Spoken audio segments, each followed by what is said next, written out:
Ya, pemirsa, jangan abaikan pasien non-COVID. Itulah topik Morning Talk kita pagi ini dan untuk membahasnya, kita telah terhubung dengan Ketua Umum Ikatan Dokter Indonesia, Dr. Daeng M. Fakih, dan juga Dekan Fakultas Kedokteran Universitas Indonesia, Profesor Ari Fahrial Syam. Dan seperti biasa, Anda juga bisa berpartisipasi dengan menghubungi melalui nomor telepon yang tertera di layar televisi Anda. Dan pemirsa, sebelum kita mulai dialog, kita akan saksikan dulu informasi berikut. Pemerintah diminta untuk memberi perhatian terhadap pasien penyakit non-COVID-19 di tengah pandemi penyebaran virus corona saat ini. Salah satu yang dilakukan adalah memisahkan rumah sakit khusus rujukan pasien terinfeksi COVID-19 dengan rumah sakit untuk penyakit lainnya. Hal ini perlu dilakukan lantaran banyak pasien yang enggan ke rumah sakit karena khawatir akan tertular COVID-19. Pandemi COVID-19 telah melahirkan protokol dalam penanganan pasien di rumah sakit untuk mencegah rumah sakit menjadi klaster penyebaran virus corona. Protokol dimaksud mewajibkan pasien menjalani screening guna mengetahui apakah ada gejala klinis COVID-19 atau sebaliknya.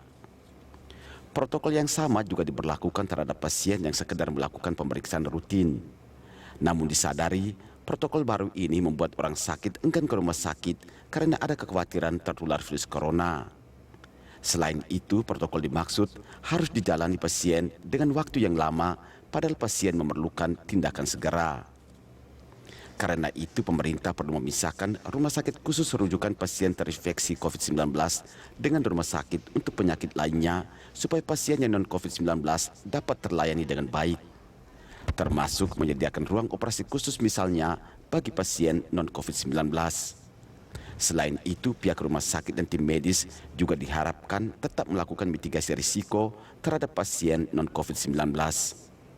Tim Liputan, Berita 1, Jakarta.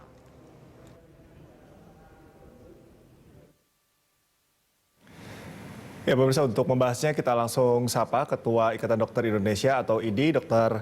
Daeng M. Fakih. Selamat pagi, Dr. Daeng.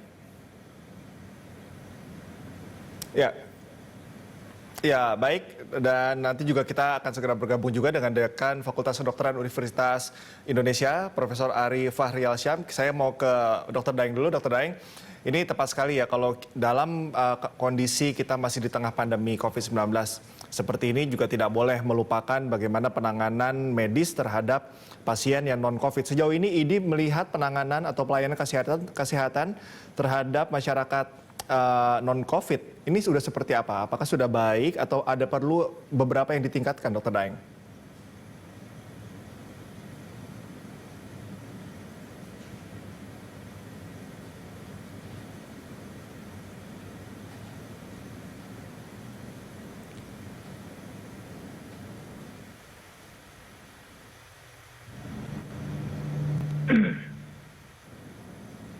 Pasien non-COVID.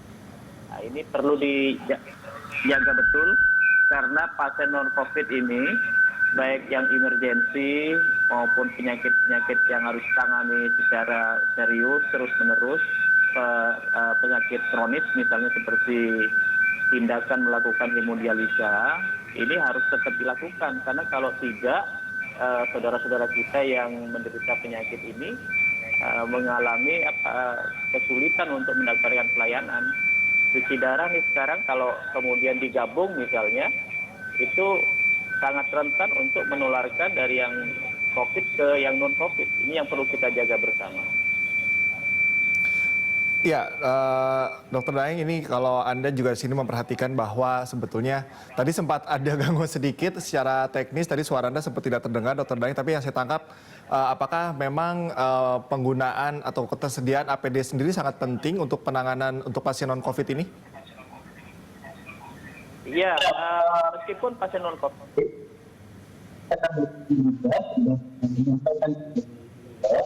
untuk kawan-kawan tetap memakai APD yang benar karena kejadian itu dari pasien yang datang bukan dengan keluhan COVID, ya.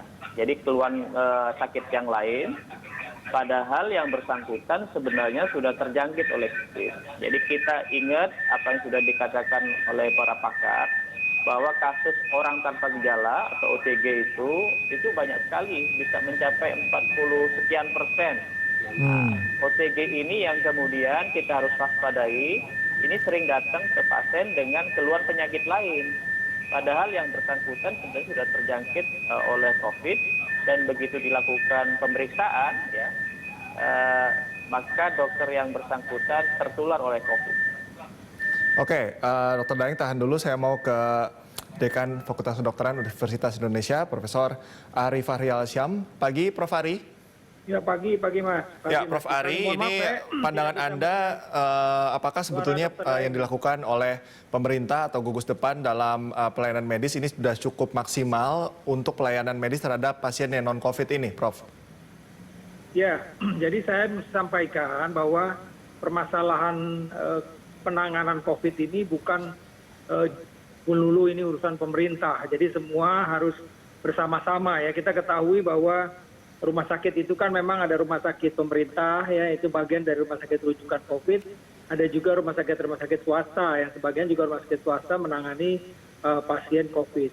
Jadi secara umum mesti saya sampaikan bahwa memang tentu ada kekhawatiran dari pasien-pasien yang rutin berobat ke rumah sakit, ya pasien-pasien non-COVID ini gitu ya. Jadi oleh karena itulah memang beberapa rumah sakit itu mensiasatinya dengan melakukan telemedicine. Jadi dia menyediakan fasilitas, dokternya datang ke situ, kemudian pasien-pasien yang ingin berkonsultasi, tentu biasanya pasien-pasien yang sudah sering bertemu dengan dokter tersebut dan melakukan konsultasi, dan dari konsultasi tersebutlah kira-kira ada arahan-arahan apa yang harus dikerjakan oleh pasien. Jadi secara umum saya sampaikan itu ya. Jadi kemudian juga bagaimana dengan pemerintah sendiri? Ya kita tahu misalnya terobosan untuk Jakarta ini, saya nggak tahu kalau di daerah ya, tentu harusnya daerah juga bisa melihat apa yang terjadi di Jakarta.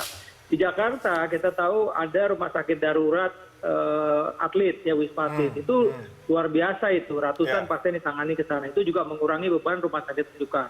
Kemudian juga BUMN membuka rumah sakit dari grup Pertamedica, itu Pertamina Jaya itu jadi. Itu poin penting. Kemudian beberapa rumah sakit pemerintah seperti Rumah Sakit Persahabatan mendedikasikan untuk pasien COVID. Kemudian juga Rumah Sakit Sulianti Saroso COVID. Tapi di satu sisi karena jumlah number dari pasien yang meningkat, akhirnya juga RSCM misalnya dengan Kiara Ultimate-nya juga membuka fasilitas itu. Jadi dan saya juga tahu bahwa rumah sakit swasta pun itu juga menyediakan seat atau bed untuk pasien-pasien COVID. Jadi sekali lagi ketika pasien itu memang pasien-pasien rutin biasanya. Jadi artinya pasien-pasien ini memang biasa kontrol, cuman karena mungkin tertular di satu rumah sakit tertular oleh COVID, maka dia lebih safe atau lebih nyaman berada di rumah sakit yang biasa dia yang dia rawat. Cuman memang masalahnya apabila ada kebutuhan penggunaan ventilator. Nah disitulah maka harus dikoordinasikan dengan rumah sakit rujukan.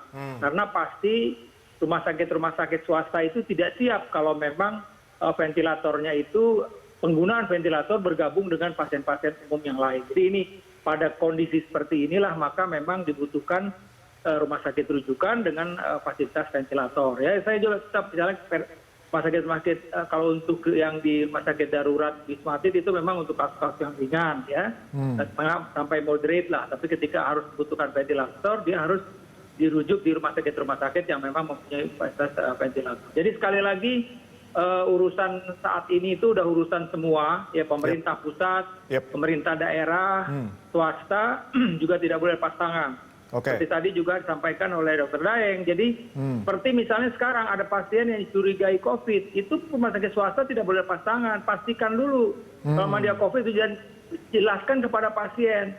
Karena seringkali dokter-dokter itu tertular ketika pasien yang memang sudah didiagnosis COVID tapi mungkin kurang dijelaskan dengan mantap bahwa dia harus dirawat atau masih disebutkan meragukan, sehingga pasien itu second opinion ke dokter lain. Nah, pada saat proses screening di rumah sakit bisa saja kurang teliti, sehingga pasien ini bertemu dengan dokter yang tidak siap dengan alat pelindung diri, bertemu dengan pasien COVID. Nah, ini akhirnya dokter-dokter, sebagian dari dokter-dokter itu tertular dengan kondisi seperti ini. Oke, Prof Ari, ini pola screening yang sesuai standar minimal seperti apa yang harus dilakukan sebelum dilakukan pemeriksaan? Kalau memang dalam kondisi ini pasien dan dokter memang harus tatap muka, Prof.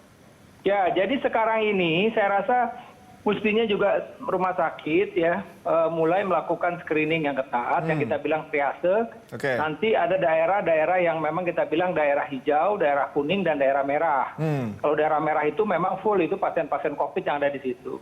Jadi screening ini saya mesti bilang bahwa thermal scanner itu bukan satu-satunya alat. Oke. Pasien bisa saja, ya seperti misalnya pasien itu demam, tapi dia sudah minum paracetamol. Mungkin pada saat di thermal scanner turun ya. Turun dia panasnya. Gitu. Nah, disitulah makanya kejujuran pasien harus ditanyakan apa keluhannya.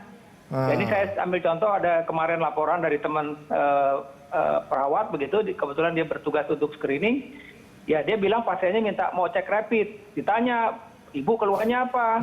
Ya ada demam sih, nggak terlalu tinggi gitu. Jadi seolah-olah dia juga udah mulai ini. Ada batuk nggak? Batuk. Lihat napasnya ternganga. Udah itu harus dilempar segera ke IGD. Jadi harus masuk jalur merah gitu loh. Jadi tapi sekali lagi perawat yang bertugas untuk melakukan screening ataupun dokter ini harus menggunakan APD minimal, face shield, ya kan, masker bedah. Kemudian dia menggunakan apa namanya? Gaun ya, baju itu, atau kalau memang ada hazmat silakan pakai hazmat. Jadi di model seperti itu juga harus harus diperhatikan gitu loh. Nah, jalur-jalur hijau adalah pasien-pasien yang memang ya artinya udah rutin, tapi itu tetap mesti ada screening dulu, ditanyakan, karena bisa saja pasien-pasien kencing manis yang biasa kontrol misalnya mengalami demam, dan jangan-jangan demam itu karena COVID. Karena sekali lagi pasien-pasien dengan komorbid itu beresiko tinggi untuk terkena COVID-19 ini. Oke, Prof, tahan dulu. Saya mau ke Dr. Daeng. Dr. Daeng, tadi disampaikan oleh Prof. Ari bahwa yang ditekankan adalah pola kolaborasi ya antara pemerintah dan juga pihak lainnya, tidak hanya terpaku oleh pemerintah. Tapi saya ingin tanyakan adalah sebetulnya untuk pemerataan kualitas di rumah sakit sendiri tidak hanya di Jabodetabek, kita katakan di daerah lain, itu apakah rumah sakit yang bukan rujukan untuk COVID-19 sendiri kondisinya mereka siapkah melayani pelayanan medis yang non-COVID ini, Dr. Daeng? Ya, pelayanan COVID di daerah ini kan sudah harus dilakukan dengan baik. Jadi masing-masing kepala daerah diri kesehatan Pak itu sudah menempatkan rumah sakit yang memiliki tenaga, memiliki kapasitas pelayanan, ya, ruangan, kemudian alat-alat yang bisa digunakan untuk perawatan COVID. Kalau ini sudah dipetakan, sebaiknya segera ditunjuk oleh pemerintah daerah. Ini memang tugas kita bersama, karena sudah COVID ini sudah menjalar ke seluruh provinsi di Indonesia. Maka kewajiban kepala daerah melakukan persiapan menyediakan rumah sakit. Nah, yang dari Prof. Ari yang saya tanggap